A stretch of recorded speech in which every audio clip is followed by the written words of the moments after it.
Mateus, capítulo 11, verso 6.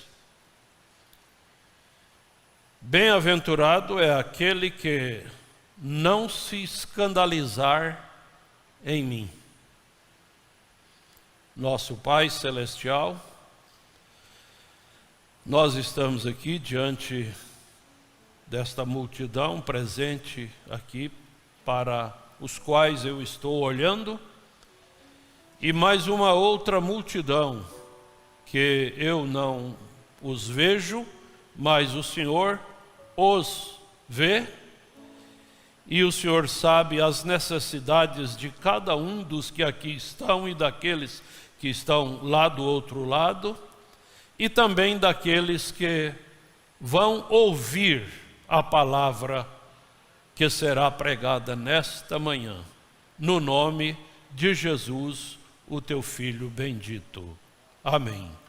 Podeis assentar, e a irmã Ana Flávia canta.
Isso é maravilhoso, a Jesus servir e obedecer.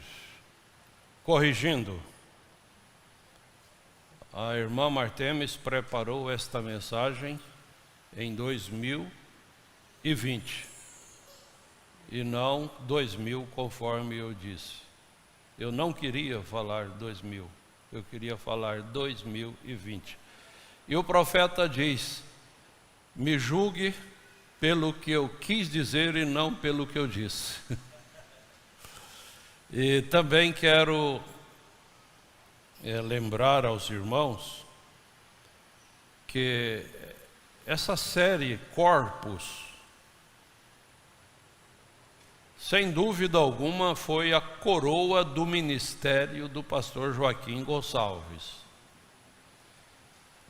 Esta série, a igreja precisa atentar para ela como uma coisa muito séria, muito profunda. E eu tenho observado a baixa frequência nos cultos. Na sexta-feira, principalmente. Na segunda-feira, os cultos de orações têm tido um número maior, mas poderia ser maior ainda, não é? Na quarta-feira também poderia ser maior, mas o que eu faço ênfase é a sexta-feira, a mensagem Corpus. Muitas pessoas, tendo a comodidade de poder assistir em casa, não vêm à igreja. Mas eu afirmo com certeza absoluta que se você não viver uma circunstância que te force a ficar em casa, você vir à igreja, você aproveita melhor. Porque em casa tem uma panela no fogão, tem uma torneira aberta, tem alguém chegando, tem alguém saindo, tem uma ligação telefônica, tem alguma coisa que vai tirar a sua atenção e você acaba deixando passar por alto coisas de grande importância para o nosso arrebatamento, para a nossa saída. Então, vamos nos esforçar e estarmos mais presentes, principalmente na sexta-feira, para nós não perdermos esta maravilha que Deus deu para nós. E pelo que eu entendi, algumas destas mensagens foi pregada sem auditório aqui presente, né? Mensagem Corpus, algumas delas foi pregada sem auditório aqui presente, por causa da pandemia, só estava o púlpito, né? E não tinha nenhuma pessoa na igreja assistindo. Já era mesmo uma batalha para poder tirar as pessoas de ouvir aquela mensagem. Agora, se ela está sendo repetida, vamos aproveitar de forma bem clara, bem autêntica, aqui na igreja. E irmão Wilson, ou melhor, irmão Wilson, né? Deus tem te abençoado até aqui. Irmão Wilson enfrenta um problema sério cardíaco. Não é o irmão diácono, irmão Wilson mecânico. Irmão Wilson está me ouvindo, ele sabe com quem eu estou falando. Deus tem te abençoado até aqui, tem poupado sua vida.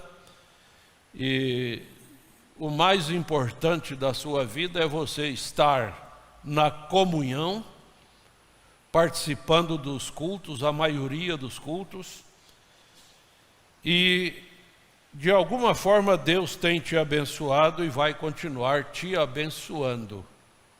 A igreja já orou por você, vai continuar orando por você.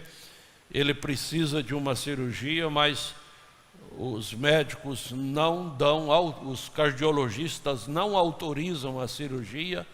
Enquanto os médicos não autorizam a cirurgia, irmão Wilson, Deus autoriza a vida em você.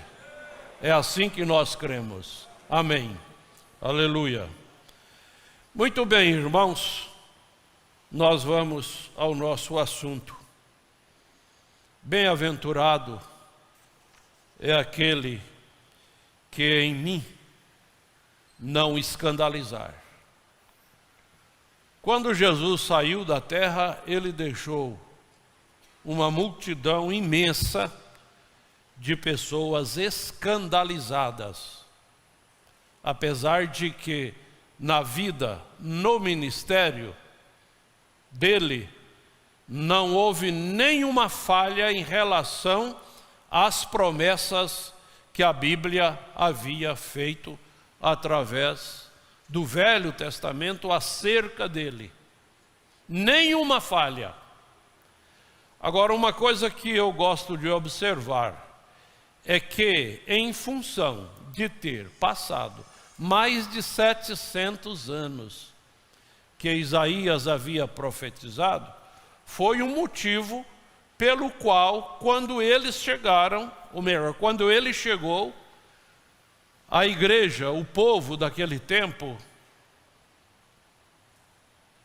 já havia pensado que aquelas promessas tinham falhado. Mas ele não disse, a Bíblia, o profeta Isaías não deu tempo. E a maioria das promessas da Bíblia não tem tempo estabelecido. A ida de Israel para o Egito foi profetizado 400 anos. Mas Israel ficou lá mais de 400 anos. Foi mais do que havia prometido. E sempre Deus tem o tempo da tolerância. Deus é longânimo, para que ninguém se perca. Mas vamos aqui, irmãos, na mensagem A Bem-aventurança Esquecida, no parágrafo 17, no final dele, o profeta diz: descobrimos que Elias e João eram muito parecidos. Eles eram homens realmente nervosos. Os dois quase tiveram um colapso nervoso. Os dois. E os homens que vivem perto de Deus são, em sua maioria, considerados neuróticos, ou algo de errado com eles. Correto? Eles são sempre considerados assim. Palavras do irmão Branham. No parágrafo 20,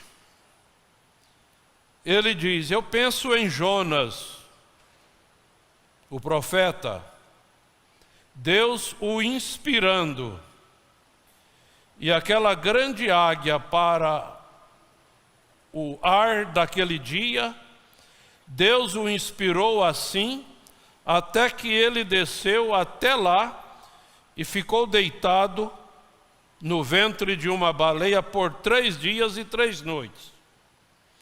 Foi até a margem, deu uma mensagem, fez com que até as pessoas colocassem pano de sacos em seus animais. Além de colocar nelas, colocaram nos animais. Então a mensagem dele trouxe um arrependimento coletivo naquela nação,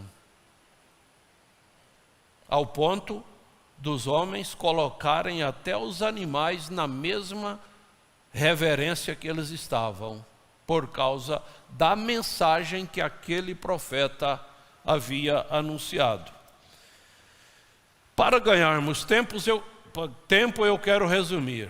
Então o que aconteceu? Quando Jonas viu o arrependimento, e Deus havia prometido destruição,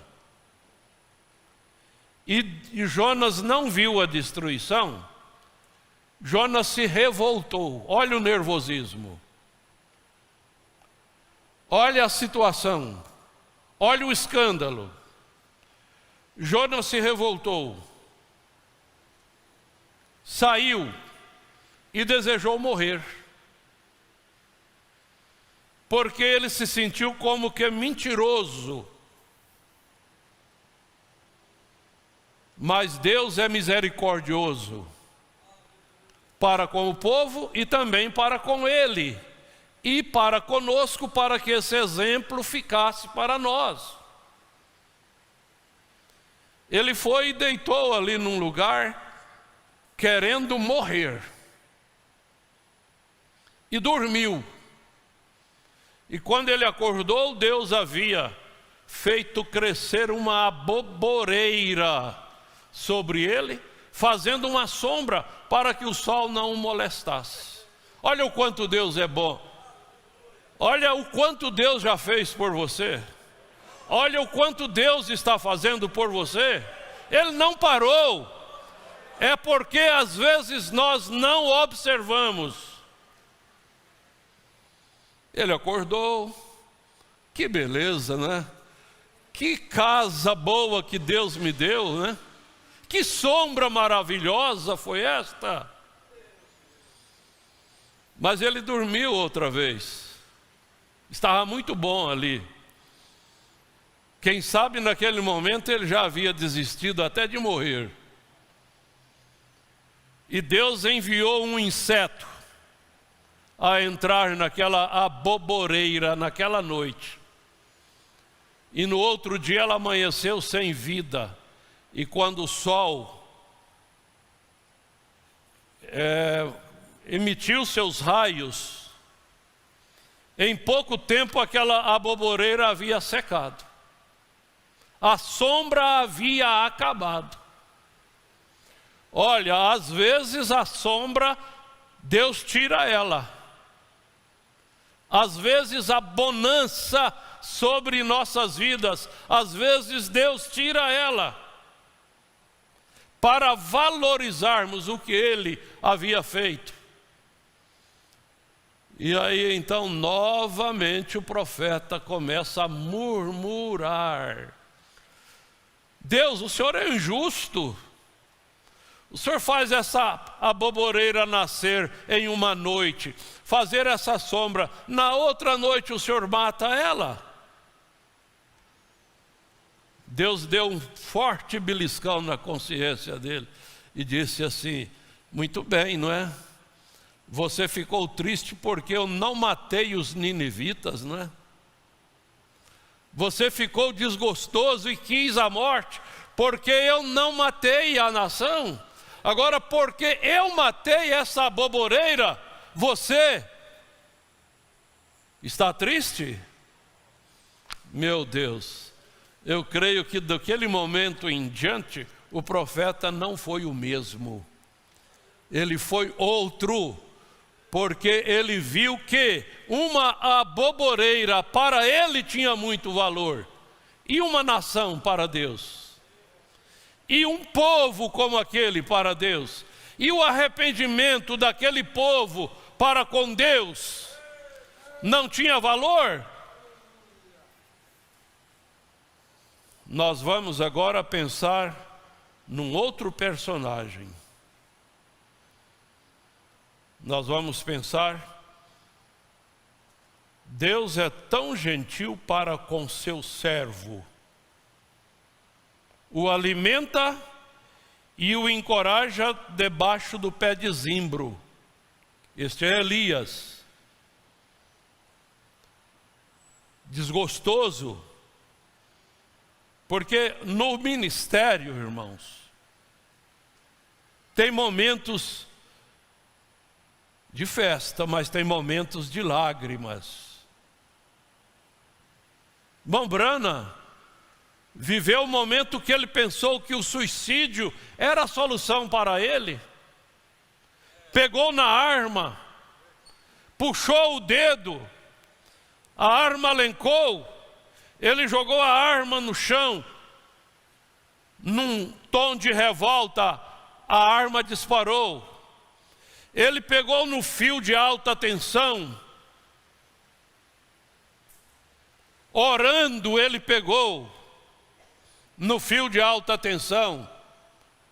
Quando ele acordou, ele estava deitado no chão, ele havia desmaiado, e a sombra do poste havia feito uma cruz sobre ele. Ele estava no começo do ministério, ele havia perdido a esposa e uma filha,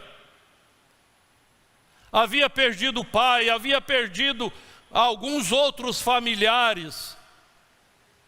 Olha, irmãos, essa mensagem para o profeta não foi ar-condicionado, não. Foi uma caverna Quem sabe naquela caverna havia fungos, mofos e insetos, mas era o lugar onde ele entrava para ele ter comunhão com Deus.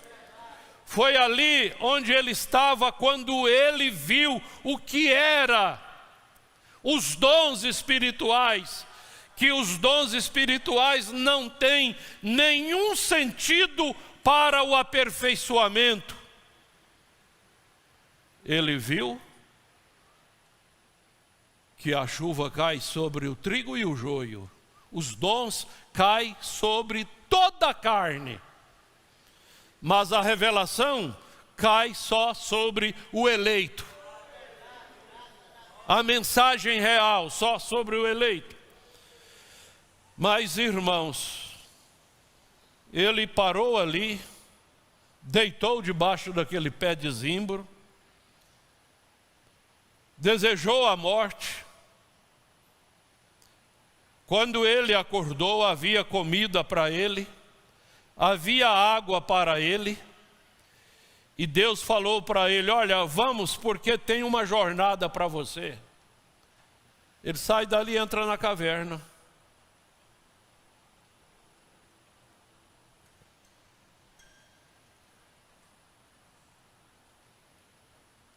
Deus é tão gentil com seu servo, o alimenta e o encoraja debaixo do zimbro, mas depois que ele teve tanta confiança em Jeová, tão certo que ele pôde andar diante do rei e dizer: nem mesmo orvalho cairá, senão segundo a minha palavra. Olha o que ele fez. Imediatamente saiu do palácio do rei ungido. Então ele teve uma visão do que fazer. Então ele foi direto para a montanha e tomou e chamou fogo do céu, provando que ele era Deus diante dos profetas de Baal, né? Então chamou chuva do céu no mesmo dia e então matou 400 homens, sacerdotes pagãos, cortou suas cabeças, fugiu. Quando a visão o deixou, quando a unção o deixou, nervoso novamente, se assentou ali e disse: não sou melhor do que o resto dos meus pais. Eu não sou mais do que qualquer um dos outros profetas. Agora, Senhor, tire a minha vida. Eu sou o único que sobrou. Eu sou o único que estou pregando o evangelho certo.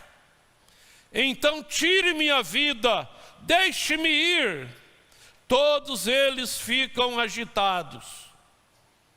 Mas Deus disse: não, eu tenho mais 7.000 que nunca se dobraram a Baal, mas tudo bem, Elias, você está fazendo um ótimo trabalho, mas eu ainda tenho outro grupo, vê você?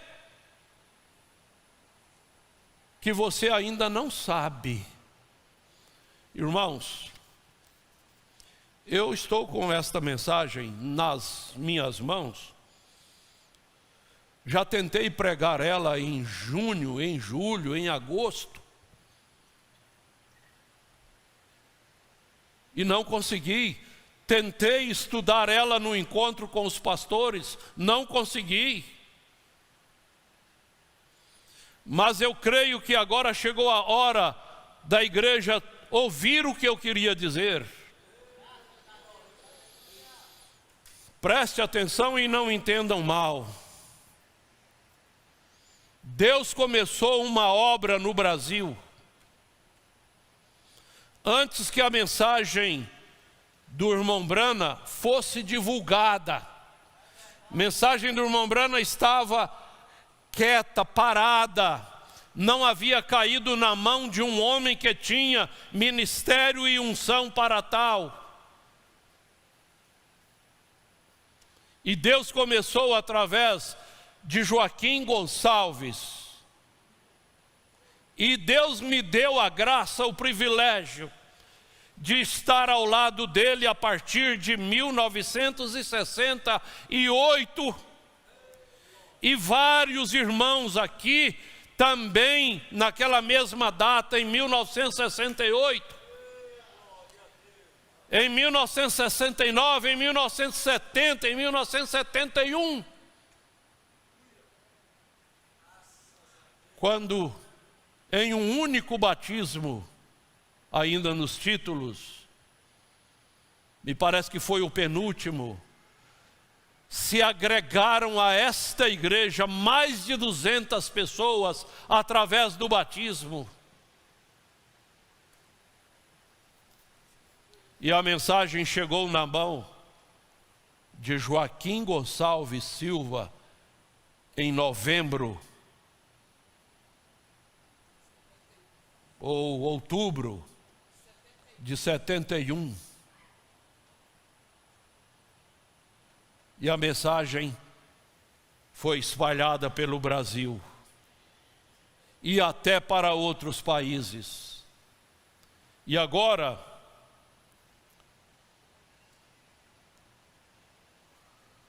em 2019, 2020, vem essa crise, vem essa tempestade. Agora, o ministério do pastor Joaquim nunca viveu um ano sem tempestade. Quase que posso dizer, nunca viveu um dia sem tempestade, o ministério do pastor Joaquim. E o que aconteceu?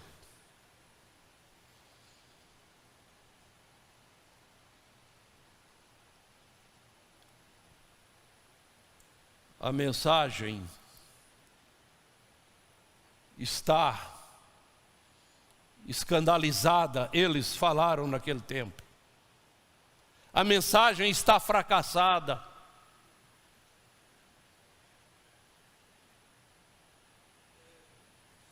Caiu.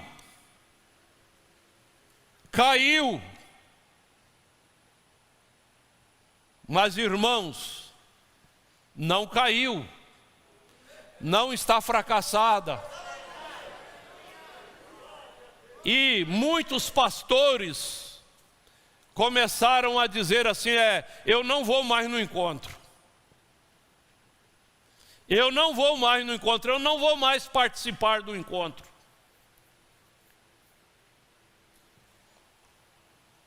E aí veio a pandemia e não teve mais encontro presencial, virtual. Sem nenhum pretexto, pela graça de Deus eu pude participar presencial de todos que foram virtuais.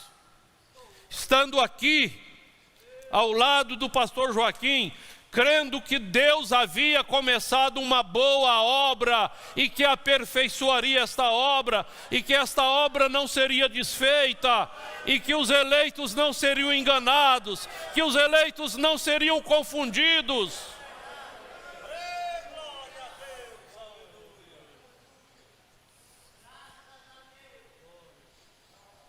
Mas vamos um pouquinho na frente. Eu não vou poder ler tudo o que eu planejei, vou ter que falar para poder resumir.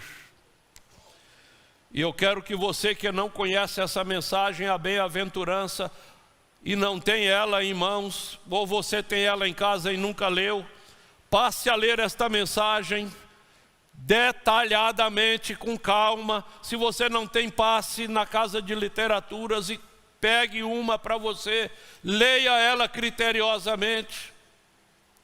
O profeta começa ela falando de uma águia que ele viu numa jaula. E ele disse que se ele tivesse dinheiro e pudesse, ele compraria aquela águia e levaria ela para viver no habitat onde ela gosta de viver, onde ela foi predestinada para viver.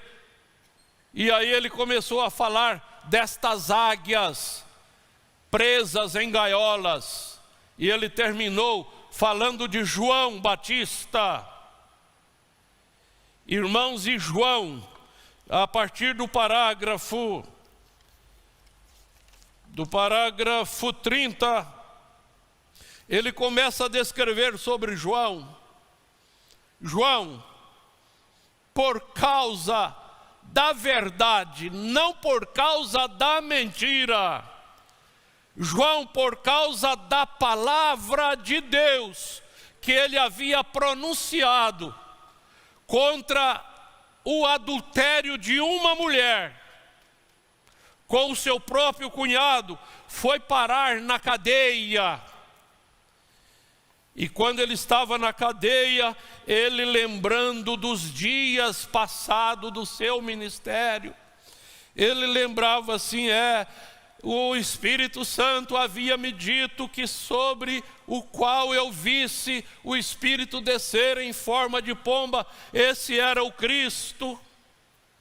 E eu não tive nenhum temor e apresentei ele para as nações como o Cristo e o batizei conforme eu fui instruído.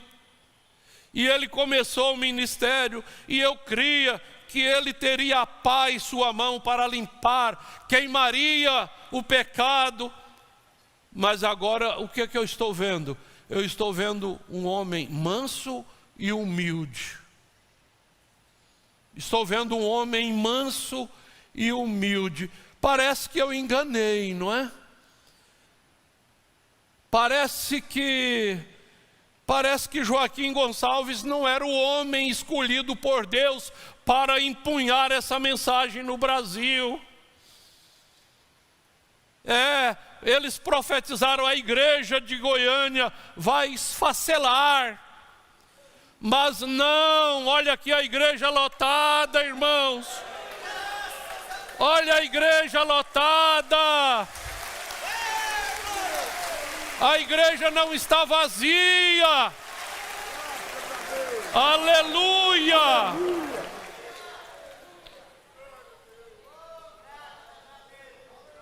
A igreja não caiu. O pastor Joaquim Gonçalves não caiu. O pastor Joaquim Gonçalves foi recolhido.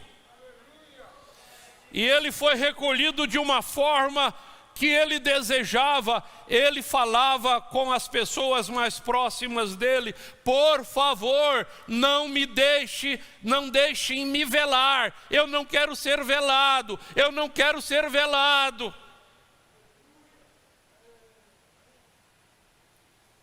Havia um protocolo em função de qualquer situação que acontecesse com ele, fosse uma doença, seja o que for. A igreja aqui, através do irmão Joaquim, através da irmã Artemis e outros, tinha um protocolo estabelecido como dar socorro. Tinha um protocolo estabelecido para tudo quanto é coisa que poderia acontecer com ele. Mas ele morreu no pico mais alto da pandemia. Porém, ele não morreu com Covid, ele morreu por um problema cardíaco. Parada cardíaca.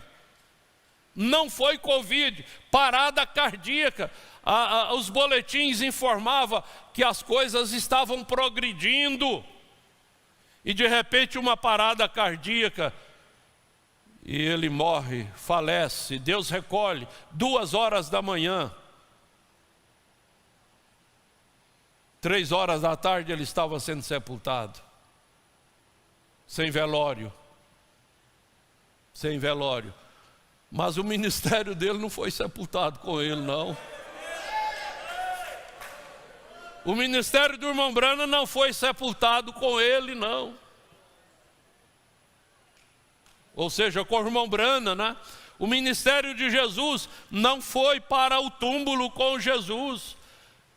A unção voltou sobre os apóstolos no dia de Pentecostes e a igreja começou e prosseguiu e não parou e só vai parar no arrebatamento.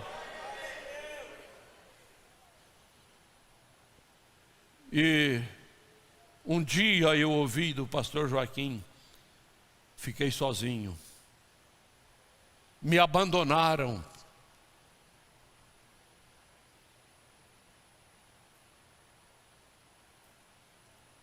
Há mais de um ano antes, bem aqui nesse local, eu ouvi um pastor dizer assim: o senhor vai ficar sozinho. O final do ministério de Paulo, ele ficou sozinho. O final do ministério do irmão Brando, ele foi abandonado. O senhor vai ser abandonado, vai ficar sozinho. Foi verdade, ele ficou sozinho. Mas eu quero resumir, irmãos. João estava lá, perdi meu tempo, fui preso por causa da palavra. O homem que eu pensava que era o Messias não é. Você vai encontrar isso a partir do parágrafo 30, você vai ler até o parágrafo 45, por aí. Perdi meu tempo. Mas de repente, irmãos, alguma coisa sobrenatural vem na mente dele. Sabe o que é que eu vou fazer? Eu vou mandar 2 discípulos ir lá perguntar para ele se é ele que nós deveríamos esperar ou se vamos esperar outro. Olha, você pegar informação com pessoas erradas, você vai ouvir coisas erradas. Por isso João deu o exemplo: vai lá, olha, vocês vão lá, não vá pelos boatos, não. Não pare para escutar boatos, comentários. Vá e pergunte para ele: é você que deveria vir ou nós vamos esperar outros?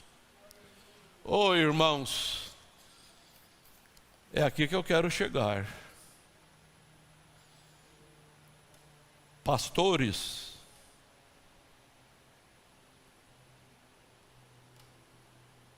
que estavam escandalizados, que estavam dispostos a não vir mais nos encontros, começaram a terem as suas consciências beliscadas. Eu vou ver isso melhor. Eu vou voltar na história e vou lembrar como que essa obra começou, como que esta obra toda a vida é bombardeada, como que esta obra toda a vida sofre ataques.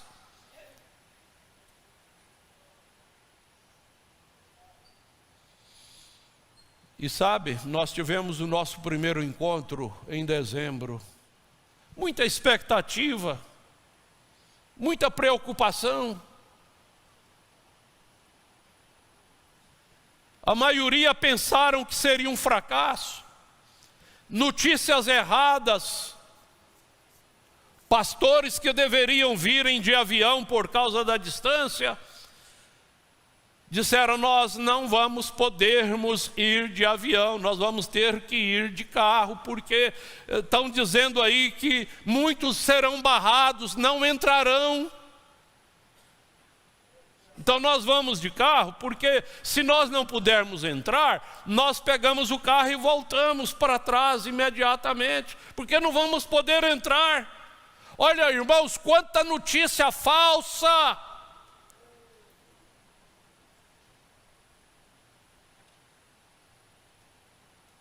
Ficaram até a última palavra do encontro e voltaram regozijando. pessoas que estavam com dúvidas tremendas a respeito de prosseguir no companheirismo, vieram ao encontro, participaram do encontro, voltaram felizes do encontro e elogiaram o encontro aqui de cima do púlpito.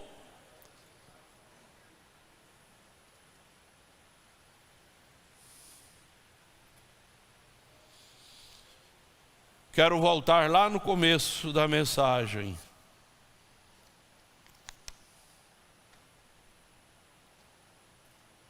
Os homens que vivem perto de Deus são, em sua maioria, considerados neuróticos. O pastor de um rebanho, ele é um homem desconfiado. Ele tem que defender o rebanho dos lobos. Ele tem que defender o rebanho de toda a doutrina falsa. Ele tem que defender o rebanho de todos os perigos. Por isso, muitos pastores tomaram posição contra nós. Mas o tempo fez com que eles mudassem de opinião, pensassem melhor e pudesse ter a mente aberta e compreender que Deus não teve nenhum ministério no Brasil igual foi o ministério de Joaquim Gonçalves. E muitos deles vieram ao encontro, e eu quero dizer para a igreja, muitos que não vieram neste último encontro que tivemos em dezembro, virão agora. Nós estamos falando com informações. Nós já recebemos pessoas aqui no escritório que veio dizer assim: olha, eu mudei de opinião. Eu não posso deixar esse companheirismo, porque eu nasci nele, eu sou parte dele, isso é parte minha, eu não vou sair, eu vou estar. Um deles disse assim: olha, eu quero chegar e me assentar lá embaixo, mas eu quero participar de todo o encontro, eu não vou citar nomes. Vou preservar nomes, mas eu quero que a igreja entenda que a igreja vai ver pastores que vocês pensaram que nunca viriam mais aqui. Não é porque somos melhores, não. É porque a palavra de Deus permanece aqui. É porque a mensagem do irmão Brana permanece aqui.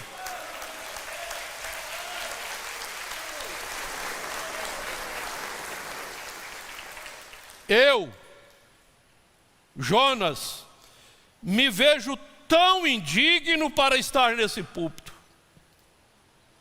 Me vejo tão incapaz para estar neste púlpito. Eu não lutei para estar aqui. Eu não trabalhei para estar aqui. Eu não fiz questão. Mas Deus me colocou aqui, eu não tenho dúvida. A igreja me colocou aqui. E eles estarão voltando, esses pastores, não por causa de mim, mas por causa da igreja, por causa da palavra, por causa da mensagem, por causa do vosso comportamento. Agora, irmãos, eu quero que a igreja lembre de uma coisa. O filho pródigo, quando voltou à casa do pai, o pai não leu um sermão para ele. O pai fez uma festa para ele. E eu confio nesta igreja, que quando você ver pastores que falaram coisas duras contra nós, tomaram atitudes drásticas contra nós, eu tenho certeza que quando vocês verem eles entrarem, começando com os diáconos lá, no portão, na recepção, haverá uma alegria tremenda, porque é um filho voltando à casa do Pai.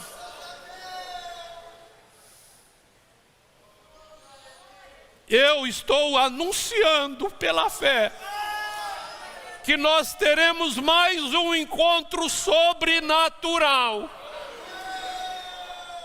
Isso vai depender da sua oração, vai depender do seu interesse, vai depender da sua maneira de olhar com graça para pessoas que saíram e que estão fora, mas que voltarão e estarão conosco novamente, congregando e participando destes encontros. Eu sei que a igreja ficará feliz. Eu sei que a igreja já está feliz de saber o que eu estou falando nesta hora. Aleluia! Glória a Deus! Aleluia! Mas sabe,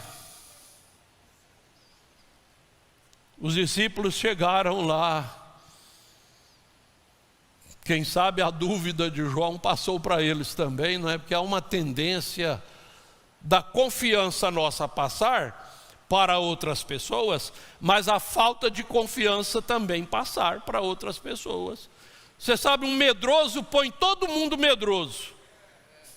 Um medroso numa casa faz um rato virar uma onça. Um medroso. Mas um corajoso desvenda o mistério. Eu estava numa viagem a pé, eu acho que eu já falei isso aqui na igreja. Mas um garoto bem mais novo do que eu naquele tempo devia ter uns 16 anos, 15. E eu ia fazer uma visita para meus avós e era a pé. Não era na cidade, era no mato, na zona rural. E de repente formou uma nuvem muito escura. E a coisa ia ser como foi uma chuva. E eu lembrei de uma tapera. Tem gente que eu acho que não sabe o que é tapera, né? Tapera é uma casa abandonada na zona rural. E quando eu cheguei naquela tapera, já estava assim, quase à noite, aquela nuvem muito escura abaixou, de tal maneira que dentro da casa ficou escuro. Aquela casa abandonada, muito suja, eu entrei. E a porta da sala, quando abria, fechava a porta de um quarto. E ali era acampamento de pessoas que iam trabalhar na região e faziam camas de madeira e o forro da cama era capim. E havia penas em volta daquela casa por todos os lados. Eu pensei, mas esse povo matava galinhas e jogava a pena aqui na porta da casa. Que povo mal asseado. Mas depois eu fui observando que não era apenas de galinha. Era apenas de pássaros. A desconfiança, a falta de confiança, né? Então eu puxei a porta da sala que fechava a porta do quarto e olhei, estava um pouco escuro e debaixo da cama apareceu duas cabeças. Para mim era desse tamanho. Cada cabeça tinha 2 olhos. E eu vi a movimentação daquilo. E o arrazoamento começou a chegar. Bem, isso aqui está parecendo mais que é uma onça que deu a cria aqui. Uma jaguatirica no mínimo, né? E essas penas não são de galinhas. Eu não levava roupa, por isso eu não queria molhar. Era uma visita de uma tarde, no outro dia voltava cedo. E eu comecei, de vez em quando eu abria a porta, lá estavam as 2 cabeças cada uma com 2 olhos. Sabe de uma coisa? Eu vou embora. Está ficando já quase de noite e eu não sei o que é isso. O pai desses animais pode chegar aqui e me encontrar e vai dar um problema, né? E eu posso vestir uma roupa do meu tio. E fui, e a chuva não choveu coisa nenhuma. Cheguei lá, contei a história. Não, mas você foi com medo. É claro, eu fiquei com medo. Mas no outro dia, eu falei, agora eu vou com o sol claro, porque eu quero ver isso de perto. Eu fui. O sol brilhando, estava bem claro. E eu cheguei com prudência e tal, e lá estão as penas e tal. Mas logo eu vi um corujão em cima de uma árvore. Quando eu abri a porta, eram 2 filhotes. Agora vocês sabem, o corujão tem a cabeça grande.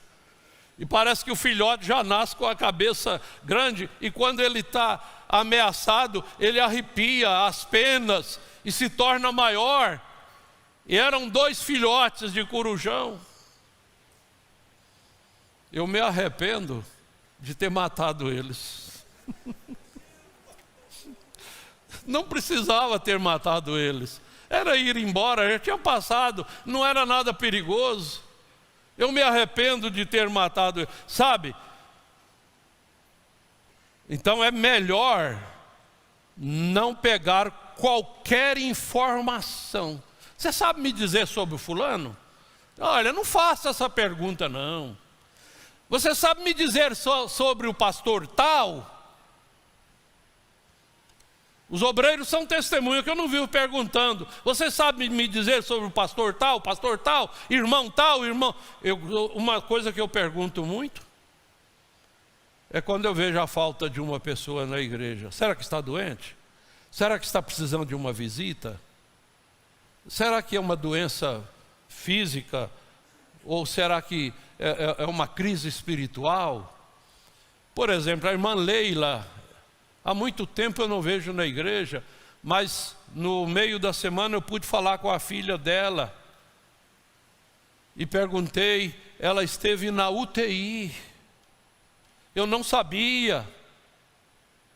Já havia recebido alta da UTI, já estava em apartamento, já estava melhor, mas ainda não está na igreja. Eu estive preocupado com a irmã Cacilda, sumiu, de repente, Covid, de vez em quando outra pessoa, mas quando os discípulos, quando João teve dúvida, ele não podia ir, estava preso. Vocês vão lá falar com Jesus, eu quero que vocês escutem dele. Irmãos, e assim, esses pastores desconfiados vieram e assistiram o encontro e voltaram falando o que eles viram. E eu tenho certeza que outros virão nesse próximo encontro, e o que eu quero é isso, é que a igreja seja cheia de graça para com eles. Recebendo-os de volta, no companheirismo, aleluia, nessa marcha da vitória. Mas, irmãos, quando os discípulos perguntaram para Jesus, escuta, João mandou perguntar para o Senhor, é o Senhor mesmo, Jesus? Ou ele pergunta assim, ou vamos esperar outro? Ele não deu uma resposta, sim ou não. Irmãos, palavras são muito insignificantes em momentos especiais na nossa vida. Eu te prometo, eu juro para você. Olha, palavras são muito fracas. Sabe o que vale mais? Atitudes. Casais têm problema? eu te prometo, eu vou mudar. Não, vamos mudar, vamos ter atitudes, vamos mudar, vamos alterar o comportamento. Jesus disse assim: olha, vocês assistam o culto, participe conosco deste culto. É a expressão do irmão Brano aqui. Aí depois vocês vão embora e vocês falam para João o que vocês viram no culto. O que aconteceu no culto. Os paralíticos andam, os mudos falam, e aos pobres é pregado o evangelho. Foi isso que Jesus falou para eles. E a Bíblia não relata mais nada sobre João, mas quando os discípulos saíram, Jesus foi pegar o testemunho de João e implantar nos discípulos. Isso está no parágrafo 43, 42, no final, passando para o 43. Então ele disse: vocês foram ver um homem de finos trajes? Referindo-se a João, disse: eles estão nos palácios do rei. João estava lá no campo comendo gafanhoto e mel silvestre e vestido com peles, não é? Ele disse: o que vocês foram ver? Uma cana agitada. Uma cana, qualquer denominação poderia golpear de qualquer maneira? Oh, não, certamente não. Então o que vocês foram ver? Um profeta?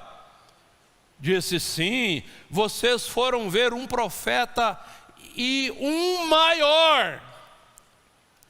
E ele é mais do que um profeta. Disse: este é aquele Elias, este é aquele que foi predito pelo profeta. Eis que envio o meu mensageiro diante da minha face. Disse: em verdade, eu vos digo que nunca houve um homem nascido de mulher tão grande quanto João Batista. Agora eu paro nisso aí. Eu admiro esta escritura, não é agora não. Tem muitos anos que essa escritura ficou aqui, e eu não aparto dela. Se João Batista teve um tropeço daquele tamanho, eu não vou ter? Você ficou escandalizada com você mesmo? Ah, meu Deus, como é que eu fui parar nesse enredo? Como que eu fui parar neste fracasso? Se um homem como João foi parar... Irmãos, duvidar de Jesus é pior do que prostituir, é pior do que roubar, é pior do que mentir. Duvidar de Jesus, e João duvidou de Jesus, mas Jesus não o diminuiu. Jesus não o diminuiu. Por favor, pastor Efraim, o parente redentor. Não está aqui. Está aqui o que eu quero.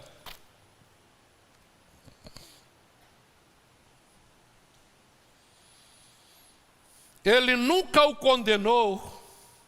Ele sabia que ele era ungido com o espírito de Elias. E esse espírito estava nele. Foi o que aconteceu. Ele sabia que tudo estava correndo bem, tudo estava correndo de acordo com o cronograma. João, porque ele era o maior do que todos os profetas, porque ele era maior. Agora, se você é espiritual, você vai pegar alguma coisa, porque ele foi o maior. Pergunta, eu li errado. Porque ele foi o maior, todos os outros profetas falaram do Messias, mas João foi o que apresentou: eis aí o Cordeiro de Deus, que tira o pecado do mundo. Então, irmão, irmã, não importa o quanto você esteve embaraçado, enredado, pastores que vão me ouvir, não importa o quanto vocês estiveram embaraçados, importa é o vosso comportamento de agora para frente. E no parágrafo 14 da mensagem Shalom, nós encontramos no final do parágrafo o seguinte: quando estamos dispostos a admitirmos nossos erros, que fizemos errados, todos que estão me ouvindo, aqui e na internet, quando estamos dispostos a admitirmos nossos erros que fizemos errados, então Ele perdoa esses. Ele é cheio de graça e misericórdia para nos perdoar por esses erros. Agora eu lanço esse desafio para a igreja. Se Deus perdoa um irmão, perdoa uma irmã, você não vai perdoar? Hã? Se Deus perdoa um pastor que teve a infelicidade de se embaraçar, você não vai perdoar ele?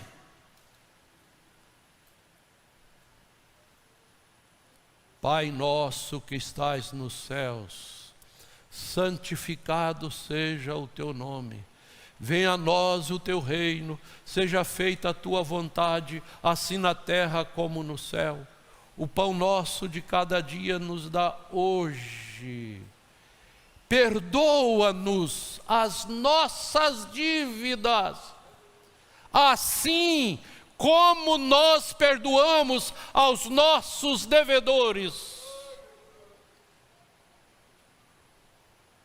Vou repetir esse último verso, e é o final desta mensagem desta manhã. Perdoa-nos as nossas dívidas, assim como nós perdoamos aos nossos devedores. Se você não tem perdão para oferecer, você não terá a via para receber também o perdão. É uma via que vai, e se não for, também não virá. Então, feche seus olhos e perdoe. Perdoe a maior ofensa que já fizeram contra você, a maior injustiça, a maior calúnia que já foi falada a seu respeito.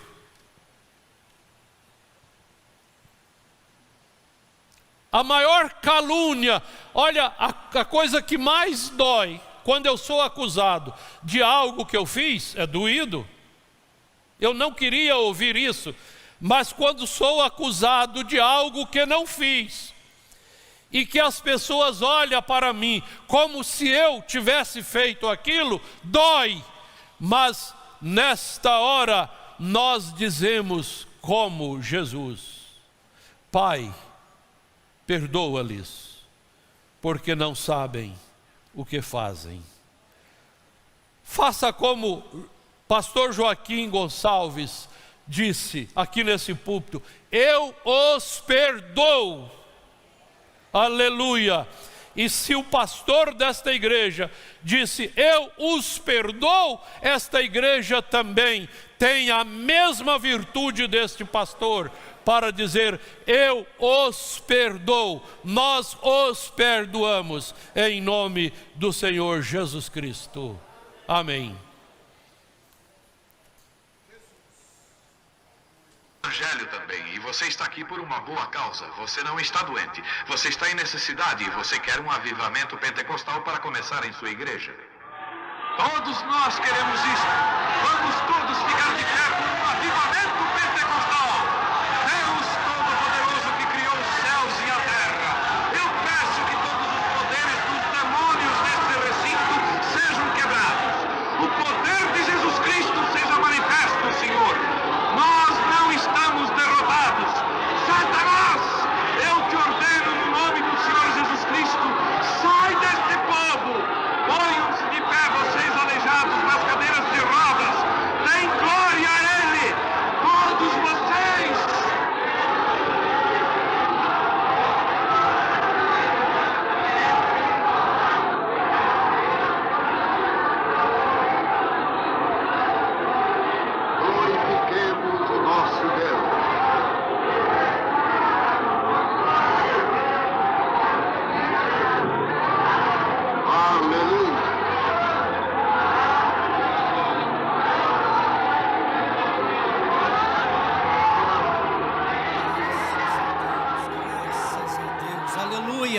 Dê glória a Deus, dê glória ao Senhor Jesus, perdoando as perdas, perdoando as traições. Isso será saúde para você.